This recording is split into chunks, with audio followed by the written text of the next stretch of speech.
one of the things that I'm just interested in hearing about, since it's actually been several years since the film was made, is, given this perspective, what would you have done differently were you to create the film from anew? What are some of the things that you would want to see in the film, perhaps, that you didn't get to put in? Thank you. Well, that's a hard question, because once you finish making the film, you don't want to put anything back in. So here's my question. Now that your doctoral dissertation is finished, how would you edit your doctoral dissertation now that you know, right? I mean, I make that partly as a joke, right? Because, you know, when it's done, you're thinking, oh, thanks be to God, it's done. So, I mean, it's an 89-minute film, and poverty is incredibly complex. And so, one of the things I'll do a lot of Q&A, and people will say, you know, you left this out. And I say, yep. I'm like, don't you think that's important? Oh, I think it's absolutely important. But we had to make decisions so that the film would not go on for 4 hours. So I think, you know, the question is I think, a really good one, but also a hard one to answer, maybe specifically, just because, you know, I think we could have spent, for example, you know, there was one critique of the film, from a free market perspective, that the critique, I think, conflated dumping and aid. I don't think we conflated dumping and aid, but I think the critique did. But I would have been able, it would have been great to spend like 2 or 3 minutes in the agricultural section, making the distinction between dumping and aid and how they're both happening. We do it quickly, so that's one example. I think another thing that's there are a host of issues that are really important, how we create bad incentives. I mean, we actually had a whole thing on like fair trade coffee that we filmed for, but put it in the iTunes Extra. That's interesting. Microfinance is a really interesting question. We developed only a tiny bit about the small medium enterprises and the importance of impact investing. You know, we only addressed one tiny bit of, I think, the most important elements in neo-colonialism. I think, for example, the most insidious, I shouldn't say insidious, the most obvious and I think profound problem of neo-colonialism is forced population control run by European and American bureaucrats on poor women in the developing world, including forced sterilization. So these are the things that are you know, shocking if you knew what they were going on. There's, I think, a host of things. So yeah, I mean, and then I had an interview with one guy, and he talks about some of the positive things that non-governmental organizations are doing. And there are, I mean, there are a lot of really interesting things going on in poverty as well. And so part of our film, as you saw, is we're critiquing the dominant model. Now, one expected another critique that came up from more of a progressive side at the Huffington Post. Somebody said, well, you know, you didn't really talk about the other side. And I've heard that before. And I say, well, okay. One, it's only 89 minutes. Two, the other side has Bono, Angelina Jolie, Jeffrey Sachs, the Clinton Foundation, the World Bank, the United Nations, and 70 years of the dominant vision. Like, our job was not to, you know, textbooks don't even make this critique. So what we were trying to do is really produce a critique to say, okay, let's think about it. And the other thing we wanted to do was give voice to many Africans and Latin Americans and Asians who also are experiencing the poverty industry, right? But they're entrepreneurs, so they're not at the United Nations all the time. They're trying to run a business. And we wanted to let those people speak from their experience as well. So all to say, if I could change it right now, I wouldn't change anything. I'd just make another film. That's my answer. Not that it's perfect. I'm just saying. There are little things I would fix, but I mean, big picture stuff, I just leave it the way it is. That's why I have more publications than just my dissertation as well. Well, I thought maybe you were going to say something about being a little nicer to Bono or something like that. Could we be nicer to Bono? You did come back at the end there. Good. So the other question that I wanted to ask, just because as I've watched it several times and I've talked to some other people who've watched it as well, you're kind of, to a degree, especially as people, I think that we're here because we care about poverty, because we think that there are problems out there that we want to be a part of helping our fellow man. And we can be kind of left after this film kind of with this, well, in the pit of our stomach, what can we do? So I kind of want to hear from you, what do you think we as people interested in charitable activities, as our churches, our community groups think about reaching out to the global world to help with poverty? What's the proactive message that you would say for those of us who do want to do something? That's a question I get often, so I'll kind of divide that into 3 parts. So my first answer is the most unsatisfactory answer you'll hear, which is I have no idea. I don't know. And the reason I say I don't know is not because I don't think you shouldn't do anything, but because I think that, as we try to illustrate in the film, that ultimately working with poor people means to be an intersubjective relationship with people. And that is one of the driving forces of the film, the underlying philosophical force of the film, is that human beings are persons, and because we're persons, we are subjects. And I don't mean subjects of the king, I mean personal subjects, like in the grammatical sense of being an I. Right? Not an I, but the letter I. And we are subjects, and one of the biggest problems in the world of development and in humanitarianism is that we've tended to treat poor people as objects. Objects of our pity, objects of our compassion, objects of our charity, instead of treating them as subjects and protagonists in their own story of development. And so I think that the first question is, people will say, well, what do you think I should do? I'd say, well, first I don't know, because I don't know the situation that you're in, or that the community that you're trying to help is in, or the person that you're trying to help is in. So I think first it has to be an intersubjective relationship. There's not kind of a blanket approach to everything. So that's the first. I think the second thing is it's important that, related to that, in that intersubjectivity actually reduces sentimentality. Because we can become very sentimental about, kind of strong emotive feelings about poor people, especially if you don't know them. Right? If they're just kind of like off. And so there's a philosopher who says that injustice comes in 2 primary ways. One, from the dominant act of the man who possesses power. Right? We get the tyrant, the bad guy who oppresses. And 2, from the false prudence of the sage. Right? And that is when a policymaker or somebody who wants to do good is actually imprudent and creates injustice. Right? So let me just really quick, so you understand what I mean by prudence. So prudence is one of the 4 cardinal virtues in classical philosophy. It comes from the word cardo, meaning hinge. And there are 4 cardinal virtues upon which the moral life hinges. Justice, temperance, prudence, and courage.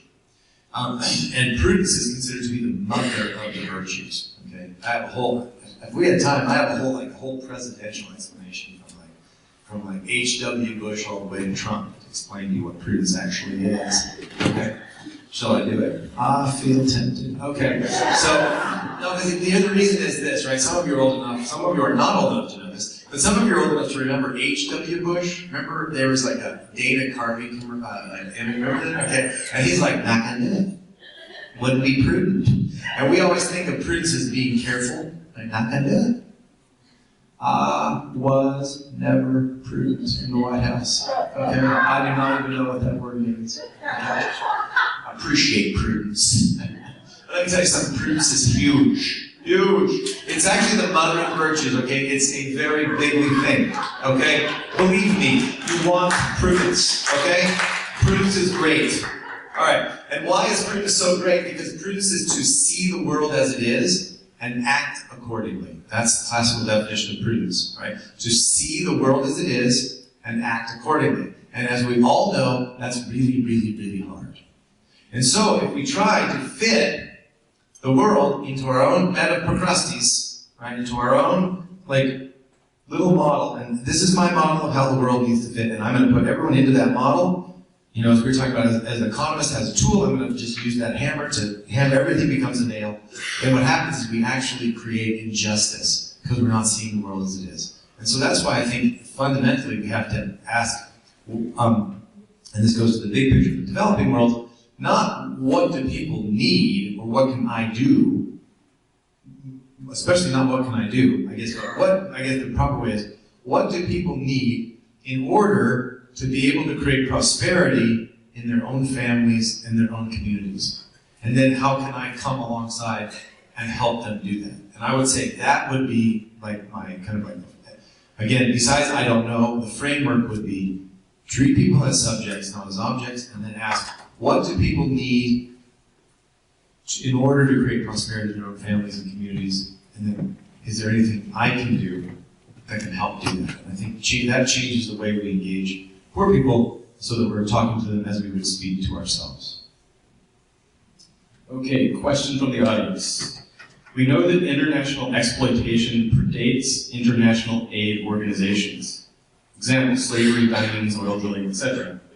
So why position aid and not international business versus self-determination? Good, that's a good question. So first of all, exploitation even predates all of the things that the questioner asked. Right? Exploitation is from the beginning. Right? We see early on. In fact, if you look at ancient myths, or if you look at, say, the book of Genesis, you have this question of violence and exploitation early on. Okay. In fact, speaking of subjects and objects, after the fall, Adam and Eve, there's this conversation, and there's something tragic if you read it. God says to Eve, "You shall desire your husband, and he will lord it over you." And what happens is, when first Adam sees Eve, he says, "Bone of my bone, flesh of my flesh." But then God says, "You will." And so what happened? What Adam sees is identity, bone of my bone, flesh of my flesh, and difference, woman. And in that identity, difference is called to communion.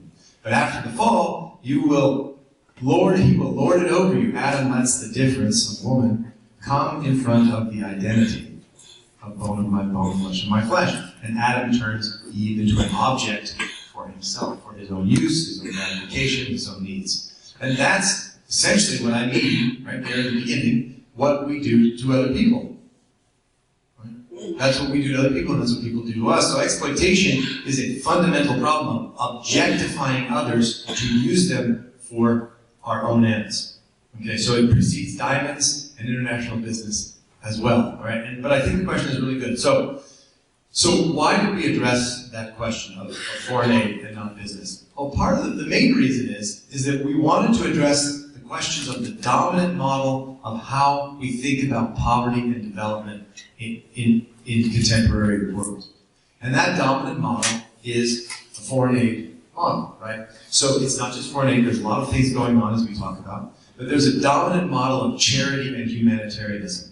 And so part of our film is actually not about simply internationalism or exploitation. It's really about the dominant model of humanitarianism, of which foreign aid is the cornerstone, okay? It's like the 500-pound gorilla in the room that's throwing around cash. And so the reason we addressed foreign aid and then NGOs and the other things is that's what we were dealing with. Now, is there exploitation among business? Of course. And that's why we only touched on it a bit, but that's why we talked about in the institutions of justice section why it's so very important to have access to justice in the courts, ability to participate in the formal economy, and what development economists call rule of law. Right? So, for example, you have the Center for Research and Governance in India did a study. It takes an average, I'm going to talk about this a little bit tomorrow, but it takes an average of about 20 years to get your court case heard. And it's expensive. So if you're poor, if you don't own land, if you're disenfranchised, if you're a woman, you can't get your court case heard. As Dakota pointed out, it's hard to participate in the formal economy. And so what we were addressing is that a lot of the humanitarian approaches aren't actually addressing institutions of justice. And institutions of justice are the one very important things that help. They don't solve. There's no solution to this problem. That's why I brought up Adam and Eve, right? Because it's so old. But that help limit exploitation. And so while it is absolutely true that there are some global businesses that exploit, no doubt about that, business also can have a very positive role in helping to create goods and services for others and income for people who work in that business. And thereby, not only in developing a commercial society are you getting more goods and services and economic development, you're also getting civil society. right? Which has a number of very important roles. Important for well-being, which are center studies, importance for connectivity, importance for resisting state centralization, right? Importance for giving people opportunities to do a whole host of public and charitable works. And these are not disconnected from business. So business has a positive role, and it's the dominant way in which most people get out of poverty, right? But at the same time, we of course recognize that business can have very exploitative elements, and that's why we addressed, for example, some of the crony capitalism, especially in agriculture, but in other places. But the main reason we didn't address business as an exploitative element is that our film wasn't about that. Our film was about humanitarianism and poverty. But we did point out, like many people don't, that there is a connection between cronyism and the poverty industry. And that many people on the left generally favor the government and dislike business. Many people on the right tend to favor business and dislike the government. That's unnuanced, I recognize it. Right? But what we wanted to say is actually oftentimes they're working together to create collusion and to exclude the poor. Your answer took long enough for my phone to shut down real quick. Okay, there we go. Foreign aid can depress local business, but what about locals who can't afford to support those businesses anyways? That is, they can't afford the rice, they can't afford the shoes. So the first question is, why can't they afford the rice? Why can't they afford the shoes? So, and this goes to the fundamental question, right? So, what's foreign aid for? Now, let's say, for example, it's an emergency situation, right? In that case, as Magat Wade and Andreas Timber in the film pointed out, in the case of an emergency situation, there can be a place for foreign aid or for other types of private charity, right? So, but the problem is, so there's two problems. The problem is, we've used the emergency situation of natural disasters or other things as the model for economic development. And so, when in fact, the main problem of poverty is a chronic problem. And so in the film, you saw Kibera, which is one of the largest slums in Africa. It's in Kenya, right? It's extremely poor. Right? The problem there is not that people simply can't afford stuff. It's that they're excluded, like Joshua Omolga. It's hard for him to register his business, hard to find work, etc. So the problems of so what happens is number one, if it's an emergency situation of a natural disaster, then there can and should be short-term charitable or foreign aid assistance. Great, but that shouldn't go on for 2 to 3 years. And so one of the interesting questions that's related to this question, so I don't want to put different words in the question or not, but I've got this question like, people are starving, they're dying, and you're caring about it. You're trying to say foreign aid is important, not important, or you need to have opportunity. Well, not in most cases. In most cases, poverty is a chronic problem that had existed before foreign aid. Right? So what happens is, how many of you have been in the developing world? Okay, do you remember the first time you went, and this happened to me, like you go in, you see real extreme poverty. A dirt floor, leaky roof, and you think, oh my goodness. And, I mean, the emotions are pretty powerful. I mean, some of them are guilt, right? How come I get to live so well? And others are so poor. There's also a deep sense of emergency. This is an emergency, and I have to do something about it. Well, it's an emergency for us. It's not an emergency for them. It's a chronic situation. And so what they need is not stuff. They need access to be able to create prosperity in their own families, in their own communities. Now, there will always be poverty. There will always be people who need help. There will always be tragedy that brings about poverty. Or sin and wickedness when somebody oppresses somebody else that brings about poverty. Okay? And so there's never going to be a situation where there's no poverty whatsoever. Right? And there will be people who just can't function and need our help. And the deepest response there is human love and interaction.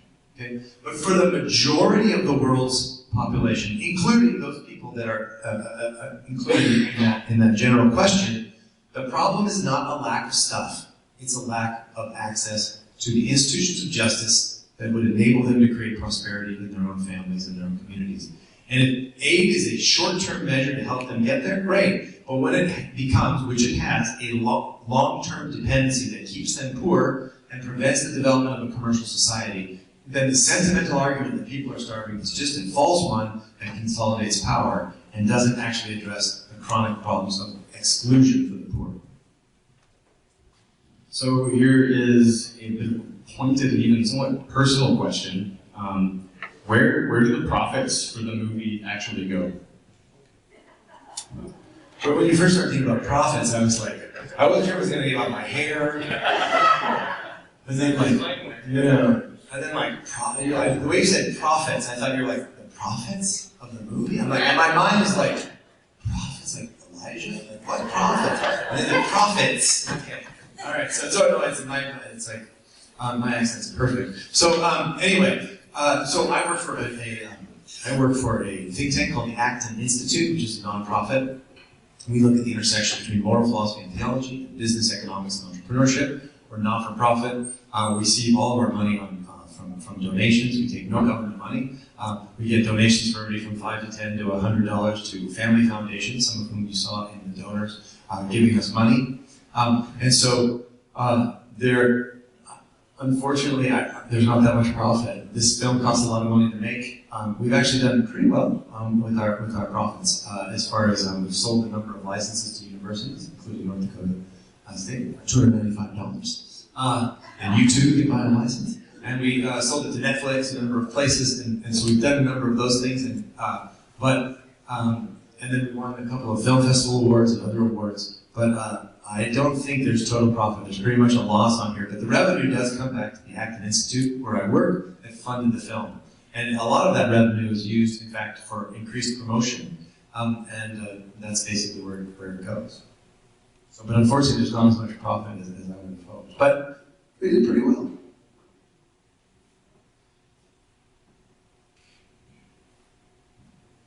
Sorry, I should say. Revenue. I don't think there's any profit. Sorry, I'm talking about revenue. Revenue. Yeah, profit is zero. There's no money. It was poverty aid for the film. You ate lots of rice. Well, I ate fine, but the film is not good.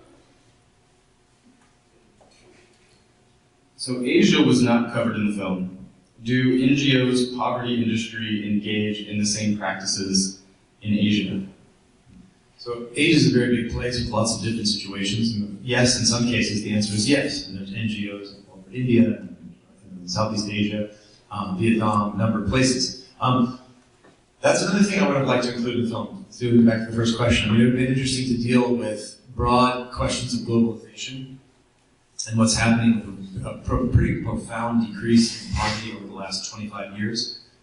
25 years or so, the poverty numbers, and you may know this, have decreased from about 52% to 26%. So there's been really dramatic decreases in poverty. Most of this due to globalization, as my friend Mano says, and some to China and India, but also to the Asian tigers, to Ireland and other places. So part of the reason is we were really focusing on, and this goes to the other business question, we were focusing primarily on the humanitarian poverty industry, and the most evident places where they're working is Sub-Saharan Africa, Caribbean, Latin America. We focused a little bit more on those places. But you also see but Asia's a very interesting place. So I interviewed a man named Kim Tan. He's Chinese, but his father moved to Malaysia when he was young, and Kim was born in Malaysia. His father started working as a laborer, built a little bit of business, built it up more, sent 8 of his 9 children to university. Kim is a PhD in biotechnology, University of Surrey in England, and started doing entrepreneurial investment. It talks a lot about how the Asian tigers grew, right? Not through aid, but through enterprise. And I think it's very interesting to see. This kind of goes to this fundamental question that Herman Hesse, the Ghanaian entrepreneur, said, is that when people are given the opportunity, right, they will create prosperity in their own families. And that's what we've seen in Asia. But yeah, that's I think an area that we definitely could have dealt with. Again, the film's only 89, 90 minutes. And so part of it is like, and this is different from all the things I'm interested in are constrained in 90 minutes, right? And you can probably tell that I like to talk, so I could make a 500-minute film. But can you imagine how much you would hate that film? So part of it was just forcing kind of big thematic questions that hopefully create a framework to think about these complex problems into an 89-minute question. But I think that the whole question of China, also the question of China's operations in Africa, which we completely left out, I think is another very interesting topic. So I think we might have a budding filmmaker in the audience. At least that's what I think of this question. Somebody's curious to know how you made the connections with the people that were interviewed in the film. So it happened in a couple of different ways. Some of the people in the film I know. I said, I like your work, I like the interview for the film. Others, I had connections through connections, you know, and I read some of their books. And then I knew somebody who knew them and said, hey, would you write? And then other people I just wrote directly and said, I really, we're doing a film on poverty and I like your work and would like to interview you about it. And so people were really gracious and helped us. So it was a mix of different things. And then some things were really fortuitous. So I wrote this lady, who I don't know, but I have a contact with, and I said, hey, she's a Canadian lady, I'm going to be in Ghana for a thing, do you know anybody I can talk to? She said, yeah, you should talk to Herman Chandra Hesse, who's an entrepreneur. So we finished this film interview with Herman Chandra Hesse, and I said, well, he's one of our stars, right? And then I knew some people who worked for a company called, a nonprofit NGO called Partners Worldwide. And I said, hey, I'm going down to Haiti. And they said, well, we can help you. And they introduced me to Dan Jean-Louis. So I got to know him. He became one of our stars.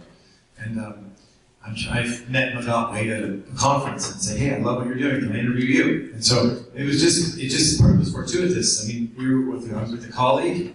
We went to Kibera and we met Joshua Olga. And he started talking to us. And so tell us about your story. And so he did. So some of them were prearranged. Some of them we were on the ground. We met people. We did about 200 interviews with this, so it took a lot of interviews to get just the material that we had. Then we had to wade through all of those and kind of choose what we wanted. There was a lot of gold we left out, and then we also knew some sections where we were keeping that in. So think of it like in an action movie, it's a big helicopter crash. The parallel to helicopter crash is somebody saying something like, "I bought my first home on the proceeds of aid." All right, and so that's a helicopter crash. That's going in. And so you have those certain elements, and you just kind of work with it. But a lot of it is asking. So if you want to make films and you want to interview people, write them and ask them if you can interview them, and you'll be surprised what you get. So I would just be angry with myself if I didn't ask this next question. And with this will probably be the last question, but I think there'll be some time if you want to linger for a little bit and just talk informally. But this last one, Bono and his shades.